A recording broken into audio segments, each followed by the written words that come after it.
2024 সালে শেখ হাসিনা পতনের পর বাংলাদেশের পররাষ্ট্রনীতি কূটনীতি কি এক ধরনের জটিল অবস্থার দিকে যাচ্ছে, এক ধরনের অপরিণামদর্শী ফলাফল ভোগ করতে হবে বাংলাদেশের পররাষ্ট্রনীতিকে।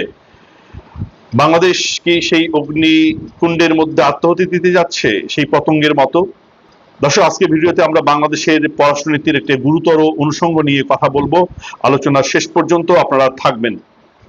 আগস্ট মাসের প্রথম সপ্তাহে মক্কায় একটা চুক্তি হয়েছে সৌদি আরব, তুরস্ক এবং পাকিস্তানের মধ্যে। দর্শক, এই চুক্তিকে বলা হচ্ছে মক্কা প্রতিরক্ষা চুক্তি এবং যেটিকে মুসলিম ন্যাটো বলে ঘোষণা করা হয়েছে। এই চুক্তিতে বাংলাদেশ অংশগ্রহণ করবার এক ধরনের আগ্রহ প্রকাশ করেছে। আমরা কিছুদিন আগে দেখেছি যে বর্তমানে পররাষ্ট্র প্রতিমন্ত্রী হুমায়ুন কবির তিনি সাংবাদিকদের এক প্রশ্নের জবাবে বলেছেন যে মক্কা প্রতিরক্ষা চুক্তি নিয়ে বাংলাদেশের আগ্রহ আছে এবং বাংলাদেশ এই চুক্তিতে অংশ নিতেও পারে এবং বাংলাদেশের যে স্বাধীন সার্বভৌম কূটনীতির প্রসঙ্গটি টেনে তিনি একথা বলেছেন। কিন্তু প্রশ্ন হচ্ছে যে মক্কা প্রতিরক্ষা চুক্তিতে বাংলাদেশের এই মুহূর্তে যুক্ত হওয়া সেটি বাংলাদেশের সামনে নতুন কোনো ঝুঁকি বা বিপদ নিয়ে আসছে কিনা, বাংলাদেশ এখানে যুক্ত হলে কি সুবিধা পাবে, নাকি যে চ্যালেঞ্জ বা সংকট তৈরি হবে সেটি শেষ পর্যন্ত বাংলাদেশ সামাল দিতে পারবে কিনা, নতুন এক ধরনের বড় সংকটের দিকে বাংলাদেশ কি জেনে বা না বুঝেই এগুচ্ছে। দর্শক, আজকের এই আলোচনায় আমরা সে বিষয়ে কথা বলবো। তো একদিকে পাকিস্তান, সৌদি আরব, তুরস্ক, অন্যদিকে ভারত, মাঝখানে বাংলাদেশ। মাত্র কয়েকদিন আগে মক্কার পবিত্র নগরীতে তিনটি গুরুত্বপূর্ণ মুসলিম দেশ সৌদি আরব, তুরস্ক ও পাকিস্তান স্বাক্ষর করেছে একটি নতুন যৌথ প্রতিরক্ষা চুক্তি, নাম মক্কা জয়েন্ট ডিফেন্স এগ্রিমেন্ট। চুক্তির মূল কথা হলো তিন দেশের যে কোনো একটি আক্রান্ত হলে সেইটিকে তিন দেশের উপর হামলা হিসেবে বিবেচনা করা হবে। আর এর মধ্যে খবর এসেছে বাংলাদেশও এই কাঠামোয় যুক্ত হওয়ার বিষয়ে আগ্রহী। কিন্তু প্রশ্ন হচ্ছে বাংলাদেশ কেন এই জোটে যেতে চাইছে? এটি কি শুধুই প্রতিরক্ষা সহযোগিতা, নাকি এর গোপনে রয়েছে বাংলাদেশের পররাষ্ট্রনীতির একটি বড় পরিবর্তনের ইঙ্গিত? বাংলাদেশ এই জোটে যোগ দিলে কি লাভ হতে পারে, কি ধরনের ঝুঁকি তৈরি হতে পারে, ভারত কেন উদ্বিগ্ন এসব নিয়ে? আর সবচেয়ে গুরুত্বপূর্ণ প্রশ্ন, বাংলাদেশ যদি পাকিস্তান, তুরস্ক, সৌদি আরবের সঙ্গে একটি যৌথ প্রতিরক্ষা কাঠামোয় ঢোকে তাহলে দক্ষিণ এশিয়ার ভূ রাজনীতিতে কি পরিবর্তন আসতে পারে? আজকের ভিডিওতে আমরা খুঁজে দেখব এসব প্রশ্নের উত্তর। প্রথমেই মক্কা প্রতিরক্ষা চুক্তি আসলে কি সেটি নিয়ে আলোচনা করতে চাই। 2026 সালের 7ই আগস্ট সৌদি আরবের মক্কায় সৌদি যুবরাজ ও প্রধানমন্ত্রী মোহাম্মদ বিন সালমান, তুরস্কের প্রেসিডেন্ট রিসেপ তাইয়েব এরদোয়ান এবং পাকিস্তানের প্রধানমন্ত্রী শাহবাজ শরীফ মক্কা জয়েন্ট ডিফেন্স এগ্রিমেন্ট স্বাক্ষর করেন। চুক্তির ঘোষিত উদ্দেশ্য হলো তিন দেশের কালেকটিভ ডিটারেন্স অর্থাৎ সম্মিলিত প্রতিরোধ ক্ষমতা শক্তিশালী করা এবং প্রতিরক্ষা সহযোগিতা বাড়ানো। সবচেয়ে গুরুত্বপূর্ণ ধারা হলো তিন দেশের যে কোনো একটি রাষ্ট্রের উপর সশস্ত্র হামলাকে তিনটি দেশের উপর হামলা হিসেবে বিবেচনা করা হবে। এই জায়গাতেই ন্যাটোর সঙ্গে তুলনা আসছে যে কারণ ন্যাটোর আর্টিকেল 5-এও এই ধরনের একটা কথা বলা হয়েছে, এক সদস্যের উপর আক্রমণকে পুরো জোটের উপর আক্রমণ হিসেবে বিবেচনা করা হবে ন্যাটোর পক্ষ থেকে। তবে এখানে একটি বিষয় পরিষ্কার করা জরুরি, মক্কা চুক্তি এখনো ন্যাটো নয়। তুরস্কের পররাষ্ট্রমন্ত্রী হাকান ফিদান বলেছেন যে নীতিগতভাবে এটি ন্যাটোর আর্টিকেল 5-এর সঙ্গে সামঞ্জস্যপূর্ণ হলেও এই জোট এখন মাত্র 3টি দেশ নিয়ে শুরু হয়েছে এবং এর কার্যকর কাঠামো ও সহযোগিতার ধরন আরো নির্ধারণ করা হবে।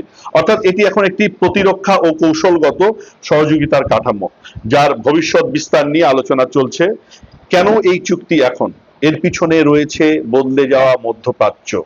যুক্তরাষ্ট্র দীর্ঘদিন ধরে উপসাগরীয় দেশগুলোর প্রধান নিরাপত্তা অংশীদার, কিন্তু সাম্প্রতিক বছরগুলোতে মধ্যপ্রাচ্যে যুদ্ধ, ইরান ইসরায়েল উত্তেজনা, উপসাগরীয় অঞ্চলে হামলার আশঙ্কা এবং মার্কিন নিরাপত্তা নিশ্চয়তা নিয়ে প্রশ্ন, সব মিলে সৌদি আরব সহ কিছু দেশ নিজেদের নিরাপত্তার জন্য আরো স্বাধীন ব্যবস্থা গড়ে তুলতে চাইছে। এই বাস্তবতায় সৌদি আরবের প্রয়োজন নিরাপত্তা।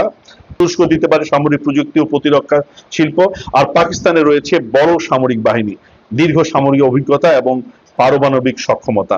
অর্থাৎ তিন দেশের সক্ষমতা একে অপরের পরিপূরক হিসেবে এখানে আছে।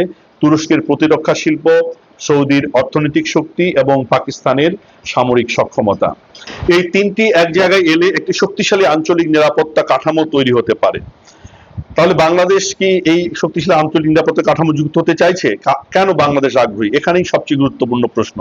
সর্বশেষ খবর অনুযায়ী বাংলাদেশের প্রধানমন্ত্রীর একজন ঘনিষ্ঠ সহযোগী বলেছেন যে ঢাকা মক্কা ধাঁচের প্রতিরক্ষা কাঠামোয় যোগ দেওয়ার ব্যাপারে বাংলাদেশ আগ্রহী। কিন্তু মনে রাখতে হবে যে বাংলাদেশ এখনো সদস্য হয়নি, এটি এখনো সম্ভাব্য সিদ্ধান্তের পর্যায়ে রয়েছে। বাংলাদেশের জন্য এর পিছনে কয়েকটি সম্ভাব্য কারণ থাকতে পারে। যে প্রথম কারণ, প্রতিরক্ষা সক্ষমতা বাড়ানো। বাংলাদেশের সামরিক বাহিনী গত কয়েক দশকে আধুনিকায়নের চেষ্টা করছে, কিন্তু বাংলাদেশ বড় সামরিক শক্তি নয়। তাই বিভিন্ন দেশের সঙ্গে প্রতিরক্ষা সহযোগিতা বাড়িয়ে প্রযুক্তি, প্রশিক্ষণ, গোয়েন্দা সহযোগিতা, ড্রোন, বিমান প্রতিরক্ষা এবং প্রতিরক্ষা শিল্পের সক্ষমতা বাড়ানো বাংলাদেশের স্বাভাবিক কৌশল একটি হতে পারে। বিশেষ করে তুরস্কের সঙ্গে বাংলাদেশের প্রতিরক্ষা সম্পর্ক ইতিমধ্যেই তৈরি হয়েছে এবং এটি আলোচনা চলছে। 2026 সালে বাংলাদেশের সেনাপ্রধান তুরস্ক সফর করেছেন এবং দেশটির প্রতিরক্ষা শিল্প প্রতিষ্ঠানের সঙ্গে যোগাযোগ ও সহযোগিতা বাড়ানোর বিষয়ে আলোচনা হয়েছে। সেখানে তুরস্কের সঙ্গে বাংলাদেশের সহযোগিতার ক্ষেত্র, ড্রোন, প্রতিরক্ষা প্রযুক্তি এবং ভবিষ্যৎ যৌথ উৎপাদনের সম্ভাবনাও আলোচনা রয়েছে। অতএব মক্কা কাঠামোতে যোগ দেওয়া হবে বাংলাদেশের জন্য তুরস্কের প্রতিরক্ষা প্রযুক্তির সঙ্গে আরো গভীরভাবে যুক্ত হওয়ার সুযোগ তৈরি হতে পারে, এমনটি ভাবা হচ্ছে। দ্বিতীয় সুবিধা হচ্ছে যে কূটনৈতিক ভারসাম্য। বাংলাদেশ দীর্ঘদিন ধরে ভারত ও চীনের মধ্যে একটি ভারসাম্যপূর্ণ পররাষ্ট্রনীতি অনুসরণ করবার চেষ্টা করছে, কিন্তু ভবিষ্যতে বাংলাদেশের কৌশলগত যে অংশীদারের তালিকায় শুধু ভারত বা চীন নয়, তুরস্ক, সৌদি আরব, পাকিস্তান এবং মধ্যপ্রাচ্যের অন্যান্য দেশগুলো গুরুত্বপূর্ণ হয়ে উঠতে পারে। একে বলা হচ্ছে স্ট্র্যাটেজিক ডাইভার্সিফিকেশন। এখান থেকে অর্থাৎ কোনো একটি দেশের উপর অতিরিক্ত নির্ভর না করে একাধিক শক্তির সঙ্গে সম্পর্ক তৈরি করা, এটি বাংলাদেশের দর কষাকষির সক্ষমতা বাড়াতে পারে। তৃতীয়ত সুবিধা হচ্ছে যে অর্থনীতি ও বিনিয়োগ। এখানে শুধু সামরিক বিষয় দেখলে ভুল হবে। সৌদি আরব বাংলাদেশের অন্যতম গুরুত্বপূর্ণ শ্রমবাজার। সৌদি বিনিয়োগ বাংলাদেশের জন্য গুরুত্বপূর্ণ। তুরস্কের শিল্প ও প্রতিরক্ষা খাত বাংলাদেশের বিনিয়োগের সম্ভাবনা তৈরি করেছে। আর পাকিস্তানের সঙ্গে বাণিজ্যিক সম্পর্ক নতুন করে বাড়ানোর সুযোগ তৈরি হয়েছে 24 আগস্টের পর। তাই একটি বৃহত্তর কৌশলগত কাঠামোর সঙ্গে যুক্ত হলে বাংলাদেশ হয়তো প্রতিরক্ষা সহযোগিতার পাশাপাশি যে বিনিয়োগ, প্রযুক্তি, শিল্প, জ্বালানি, অবকাঠামো এবং শ্রমবাজার, এসব ক্ষেত্রেও সুবিধা নেবার চেষ্টা করতে পারে। কিন্তু অসুবিধা কোথায়? এটি হচ্ছে বড় প্রশ্ন। নানা অসুবিধা থাকতে পারে। এখানে সবচেয়ে গুরুত্বপূর্ণ বিষয়, কারণ প্রতিরক্ষা জোট কখনোই শুধু সুবিধার বিষয় নয়, এর সঙ্গে আছে দায়বদ্ধতার প্রশ্ন। যদি অন্য কোনো সদস্য আক্রান্ত হয়, অন্য সদস্যের উপর রাজনৈতিক বা সামরিক প্রতিক্রিয়ার চাপ তৈরি হতে পারে। ধরুন ভবিষ্যতে পাকিস্তান কোনো বড় সামরিক সংঘাতে জড়িয়ে গেল, বাংলাদেশ যদি তখন মক্কা চুক্তির সদস্য হয়, তাহলে বাংলাদেশের উপরেও রাজনৈতিক চাপ তৈরি হতে পারে। বাংলাদেশ কি তখন পাকিস্তানের পাশে দাঁড়াবে নাকি নিরপেক্ষ থাকবে? এই প্রশ্নটি খুবই গুরুত্বপূর্ণ। দ্বিতীয় ঝুঁকি, ভারতের সঙ্গে সম্পর্ক। বাংলাদেশের জন্য সবচেয়ে বড় বাস্তব কৌশলগত চ্যালেঞ্জ সম্ভবত এটাই। ভারত ও বাংলাদেশের সীমান্ত প্রায় 4000 কিলোমিটারেরও বেশি। দুই দেশের মধ্যে রয়েছে বিশাল বাণিজ্য, নদীর পানি, সীমান্ত নিরাপত্তা, বিদ্যুৎ, যোগাযোগ এবং উত্তর পূর্ব ভারতের সঙ্গে বাংলাদেশের যে ভৌগোলিক সংযোগ। অর্থাৎ ভারতকে পাশ কাটিয়ে বাংলাদেশের নিরাপত্তা পরিকল্পনা করা বাস্তবসম্মত নয়। আর ভারতের দৃষ্টিকোণ থেকে বিষয়টি আরো সংবেদনশীল, কারণ পাকিস্তান ভারতের দীর্ঘদিনের কৌশলগত প্রতিদ্বন্দ্বী। তুরস্ক পাকিস্তানের ঘনিষ্ঠ সামরিক অংশীদার, আর সৌদি আরবের আছে বিপুল অর্থনৈতিক ও কূটনৈতিক যে প্রভাব। এই তিন দেশের সঙ্গে বাংলাদেশ একই প্রতিরক্ষা কাঠামোয় ঢুকলে ভারতের কাছে বিষয়টি শুধুমাত্র বাংলাদেশের প্রতিরক্ষা সহযোগিতা হিসেবে দেখা নাও হতে পারে। ভারতের সবচেয়ে বড় উদ্বেগ হচ্ছে ভৌগোলিক। এখানে আসে শিলিগুড়ি করিডোরের কথা প্রধানভাবে, যে ভারতের মূল ভূখণ্ডের সঙ্গে উত্তর পূর্বাঞ্চলকে যুক্ত করে থাকা সরু যে ভূখণ্ডটি কৌশলগতভাবে অত্যন্ত গুরুত্বপূর্ণ। বাংলাদেশের ভৌগোলিক যে অবস্থান এই করিডোরের খুব কাছাকাছি। ফলে বাংলাদেশ যদি পাকিস্তান ও তুরস্কের সঙ্গে গভীর প্রতিরক্ষা সহযোগিতায় যায়, ভারতের নিরাপত্তা পরিকল্পনাকারীরা সেটাকে স্বাভাবিকভাবে নেবে না, এমনটি বলা যায়। তবে এখানে একটা গুরুত্বপূর্ণ বিষয় আছে যে মক্কা চুক্তি এখন পর্যন্ত কোনো দেশকে শত্রু ঘোষণা করেনি, কিন্তু এখন না করলে ভবিষ্যতেও করতে পারে। পাকিস্তান, সৌদি আরব ও তুরস্ক প্রকাশ্যেই বলছে এটি কোনো নির্দিষ্ট দেশের বিরুদ্ধে নয়। তাই বাংলাদেশ যোগ দিলেই যে ভারত বিরোধী সামরিক জোট তৈরি হবে এমন সিদ্ধান্ত এখনই টানা যাবে না, কিন্তু তার একটা সম্ভাবনা থেকে যায়, আশঙ্কা থেকে যায়। কিন্তু ভারতের উদ্বেগ তৈরি হওয়ার যথেষ্ট কারণ অবশ্যই আছে, সেটিকে অস্বীকার করা যাবে না। বঙ্গোপসাগরেও কিছু নতুন সমীকরণ তৈরি হবে। এখানে আরো একটি গুরুত্বপূর্ণ বিষয় বঙ্গোপসাগর, যে বাংলাদেশের অবস্থান বঙ্গোপসাগরের উত্তর অংশে। তুরস্কের সঙ্গে বাংলাদেশের প্রতিরক্ষা সহযোগিতা যদি বাড়ে, পাকিস্তানও যদি আরো সক্রিয় হয় এবং সৌদি আরব অর্থনৈতিক ও সামরিক সহযোগিতা যদি বাড়ায়, তাহলে ভবিষ্যতে বঙ্গোপসাগরে এই দেশগুলোর সামরিক বা লজিস্টিক সহযোগিতার সম্ভাবনা নিয়ে আলোচনা শুরু হতে পারে। বাংলাদেশে পাকিস্তান, সৌদি আরব বা তুরস্কের স্থায়ী সামরিক ঘাঁটি তৈরি হতে পারে, সে আশঙ্কাও কিন্তু উড়িয়ে দেওয়া যায় না। তাই এটিকে ভারতকে ঘিরে যে সামরিক ঘেরাও হিসেবে ভারত এটা দেখতে পারে। বাংলাদেশের কৌশলগত বিকল্পের সংখ্যা হয়তো এটা বাড়বে, কিন্তু সেক্ষেত্রে এক ধরনের সংকট তৈরি হতে পারে ভারতের সাথে। বাংলাদেশের জন্য সবচেয়ে বড় কৌশলগত প্রশ্ন, বাংলাদেশ যদি এই চুক্তিতে যোগ দেয় তাহলে তার যে পররাষ্ট্রনীতি কি কোনো একটি ব্লকের দিকে ঝুঁকে পড়বে? এটাই সবচেয়ে গুরুত্বপূর্ণ প্রশ্ন। কারণ বাংলাদেশের ঐতিহাসিক যে পররাষ্ট্রনীতির একটা গুরুত্বপূর্ণ নীতি আছে, সেটা হলো যে সবার সঙ্গে বন্ধুত্ব, কারো সঙ্গে বৈরিতা নয়। এবং বাংলাদেশের অর্থনীতি ও নিরাপত্তার বাস্তবতায় ভারত, চীন, যুক্তরাষ্ট্র, জাপান, ইউরোপীয় ইউনিয়ন, সৌদি আরব, তুরস্ক সব পক্ষের সঙ্গেই সম্পর্ক প্রয়োজন, কোনো একটাকে বাদ দিয়ে না। তাই বাংলাদেশ যদি মক্কা প্রতিরক্ষা চুক্তিতে যোগ দেয় তাহলে বাংলাদেশের এই ভারসাম্যপূর্ণ যে অবস্থান সেটি কিন্তু নষ্ট হবে। বাংলাদেশ কোনো একটি একক বলয়ের দিকে ঝুঁকে পড়তে পারে, যেটি হলে অন্য দেশের সাথে বাংলাদেশের সম্পর্কের এক ধরনের বিরোধ বা সংকট তৈরি হতে পারে, সেটিও কিন্তু মাথায় রাখা দরকার। একটা বড় প্রশ্ন যে এখানে চীনের অবস্থান কি হবে, চীন কোথায়? মক্কা চুক্তিতে চীন নেই, কিন্তু পাকিস্তান চীনের অত্যন্ত গুরুত্বপূর্ণ কৌশলগত অংশীদার আমরা জানি। পাকিস্তান চীন সম্পর্কের সঙ্গে রয়েছে সিপেক প্রতিরক্ষা সহযোগিতা এবং দীর্ঘমেয়াদী যে কৌশলগত অংশীদারিত্ব। তাই বাংলাদেশ যদি পাকিস্তান, তুরস্ক, সৌদি প্রতিরক্ষা কাঠামোর সাথে যুক্ত হয়, চীন সরাসরি এখানে সদস্য না হলেও এই যে নতুন নিরাপত্তা সমীকরণের উপর নজর রাখবে, এটা প্রায় নিশ্চিত।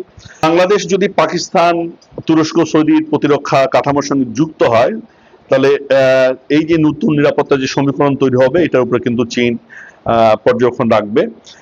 বাংলাদেশের বঙ্গোপসাগর চীনের জন্য খুব গুরুত্বপূর্ণ, এটা খুব ইম্পর্টেন্ট বিষয়। চট্টগ্রাম ও মোংলা বন্দর, বঙ্গোপসাগর, দক্ষিণ এশিয়া এবং ভারত মহাসাগরীয় অঞ্চলে বাংলাদেশের অবস্থান অত্যন্ত গুরুত্বপূর্ণ। এই কারণে বাংলাদেশ চীনের কাছে গুরুত্বপূর্ণ। অতএব বাংলাদেশের এই যে জোটে গেলে বিষয়টি শুধু ভারত পাকিস্তান সমীকরণের মধ্যে থাকবে না, এর সঙ্গে যুক্ত হবে ভারত চীনের যে প্রতিযোগিতা, সেই শক্তির প্রতিযোগিতা। যুক্তরাষ্ট্রের অবস্থান কি হতে পারে? যুক্তরাষ্ট্রের জন্য বিষয়টি দ্বিমুখী। একদিকে ওয়াশিংটন হয়তো চায় যে আঞ্চলিক দেশগুলো নিজেদের নিরাপত্তার সক্ষমতা বাড়াক, অন্যদিকে যুক্তরাষ্ট্র ঐতিহাসিকভাবে দক্ষিণ এশিয়ায় ভারতকে গুরুত্বপূর্ণ কৌশলগত যে অংশীদার হিসেবে দেখে। ফলে বাংলাদেশ যদি এমন একটা প্রতিরক্ষা কাঠামোয় প্রবেশ করে যেখানে ভারত চায় না সেটা, যেখানে পাকিস্তান গুরুত্বপূর্ণ হয়ে উঠবে, তখন ওয়াশিংটন কিন্তু বিষয়টা সতর্কভাবে পর্যবেক্ষণ করবে বা এটিকে সমস্যা তৈরি করতে পারে। তবে এটাও মনে রাখতে হবে যে মক্কা চুক্তির সদস্য তিন দেশই যুক্তরাষ্ট্রের সঙ্গে বিভিন্ন মাত্রায় সম্পর্ক রাখে। তাহলে প্রশ্ন আসে যে মক্কা প্রতিরক্ষা চুক্তিতে বাংলাদেশ যুক্ত হলে তাহলে বাংলাদেশের লাভ বেশি নাকি ঝুঁকি বেশি? এখানে উত্তরটা সরল নয়। স্বল্প মেয়াদে লাভ হতে পারে। প্রতিরক্ষা প্রযুক্তি, প্রশিক্ষণ, ড্রোন ও প্রতিরক্ষা শিল্পে সহযোগিতা, সৌদি বিনিয়োগ, তুরস্কের প্রযুক্তিগত সহযোগিতা, পাকিস্তানের সামরিক অভিজ্ঞতা, আন্তর্জাতিক কূটনীতিতে নতুন অংশীদারিত্ব, এগুলো লাভ। কিন্তু দীর্ঘমেয়াদী ঝুঁকি আছে। ভারতের সঙ্গে সম্পর্কের অবনতি হলে বাণিজ্য, সীমান্ত ব্যবস্থাপনা, নদীর পানি, যোগাযোগ, বিদ্যুৎ, উত্তর পূর্ব ভারতের সঙ্গে ট্রানজিট, এসব ক্ষেত্রে বড় একটা চাপ তৈরি হতে পারে। আর অন্য কোনো সদস্য রাষ্ট্রের ভবিষ্যতে যুদ্ধে জড়িয়ে পড়লে বাংলাদেশের নিরপেক্ষতা বজায় রাখা কঠিন হয়ে যাবে। সবচেয়ে বড় ভুল হবে এটিকে শুধু ভারত বিরোধী একটা যদি জোট হিসেবে দেখা হয়, তাহলে এখানে বাংলাদেশের নীতি নির্ধারকদের জন্য সবচেয়ে গুরুত্বপূর্ণ একটা শিক্ষা হলো যে কৌশলগত স্বাধীনতা আর কৌশলগত পক্ষ নেওয়া এক জিনিস না। বাংলাদেশ চাইলে তুরস্কের সঙ্গে প্রতিরক্ষা সহযোগিতা বাড়াতে পারে, পাকিস্তানের সঙ্গে সম্পর্ক স্বাভাবিক করতে পারে, সৌদি আরবের সঙ্গে নিরাপত্তা ও অর্থনৈতিক সম্পর্ক গভীর করতে পারে, নিজস্ব চ্যানেল কূটনৈতিক চ্যানেল সেটা পারে, চীনের সঙ্গে কৌশলগত অংশীদারিত্ব বজায় রাখতে পারে। আবার একই সঙ্গে ভারতের সঙ্গে বন্ধুত্বপূর্ণ সম্পর্ক বজায় রাখতে হবে বাংলাদেশকে, কিন্তু এর জন্য প্রয়োজন একটি অত্যন্ত সূক্ষ্ম কূটনৈতিক ভারসাম্য। শেষ কথা, মক্কা চুক্তির সবচেয়ে বড় তাৎপর্য হয়তো আজকের সামরিক শক্তিতে না, এর সবচেয়ে বড় তাৎপর্য হলো যে মধ্যপ্রাচ্য ও দক্ষিণ এশিয়ার নিরাপত্তা সমীকরণ এখন আর আগের মতো যে থাকছে না সেটি। সৌদি আরব তার নিরাপত্তার জন্য শুধু যুক্তরাষ্ট্রের উপর নির্ভর করতে চাইছে না, তুরস্ক আঞ্চলিক শক্তি হিসেবে নিজের ভূমিকা বাড়াতে চাচ্ছে, আর পাকিস্তান মধ্যপ্রাচ্যে তার সামরিক ও কৌশলগত অবস্থান শক্তিশালী করতে চাচ্ছে। আর বাংলাদেশ এই নতুন সমীকরণে নিজের জায়গাটাকে কোথায় খুঁজে নেবে সেটাই হচ্ছে বড় প্রশ্ন। বাংলাদেশ যদি মক্কা চুক্তিতে যোগ দেয় তাহলে এটি শুধু একটি প্রতিরক্ষা চুক্তিতে স্বাক্ষর হবে না, এটি হবে বাংলাদেশের পররাষ্ট্রনীতি ও নিরাপত্তা কৌশলের একটি গুরুত্বপূর্ণ বাঁক। কিন্তু সেই বাঁক বাংলাদেশকে কোথায় নিয়ে যাবে তাকে নির্ভর করবে একটি বিষয়ের উপর, ঢাকা কি কোনো একটি শক্তির ছায়া যাবে, নাকি সব শক্তির সঙ্গে সম্পর্ক রেখে নিজের কৌশলগত স্বাধীনতা বজায় রাখবে। কারণ বাংলাদেশের জন্য সবচেয়ে নিরাপদ পথ সম্ভবত কাউকে শত্রু না বানিয়ে সবার সাথে থেকে নিজের জাতীয় স্বার্থ আদায় করা। মক্কা চুক্তি যদি বাংলাদেশের জন্য নতুন দরজা খুলে দেয় তাহলে সেই দরজা দিয়ে ঢোকার আগে ঢাকাকে অবশ্যই দেখতে হবে যে দরজার ওপাশে সুযোগ যতটা, ফাঁদও যেন ততটা না থাকে। এবং শেষ পর্যন্ত প্রশ্নটা তাই, মক্কা চুক্তিতে বাংলাদেশ যোগ দেবে কি না, শুধু সেটি নয়, আসল প্রশ্ন বাংলাদেশ কি নিজের নিরাপত্তা ও ভূ রাজনীতির ভবিষ্যৎ নিজে নির্ধারণ করতে পারবে। দর্শক, আপনার কি মনে হয়, বাংলাদেশের কি মক্কা প্রতিরক্ষা চুক্তিতে যোগ দেওয়া উচিত, নাকি ভারতের সঙ্গে সম্পর্ক ও বাংলাদেশের ঐতিহ্যগত ভারসাম্যপূর্ণ পররাষ্ট্রনীতি বিবেচনায় নিয়ে দূরত্ব বজায় রাখা উচিত এই মক্কা প্রতিরক্ষা চুক্তি থেকে? আপনার মতামত কমেন্টে জানান। আর আজকের ভিডিওটি ভালো লেগে থাকলে অন্যকে দেখার সুযোগ করে দিন, শেয়ার করুন ভিডিওটি, এবং ইউটিউব চ্যানেলটিকে সাবস্ক্রাইব করে রাখুন নতুন নতুন বিশ্লেষণমূলক ভিডিও পাওয়ার জন্য। সকলের জন্য শুভকামনা। আল্লাহ হাফেজ।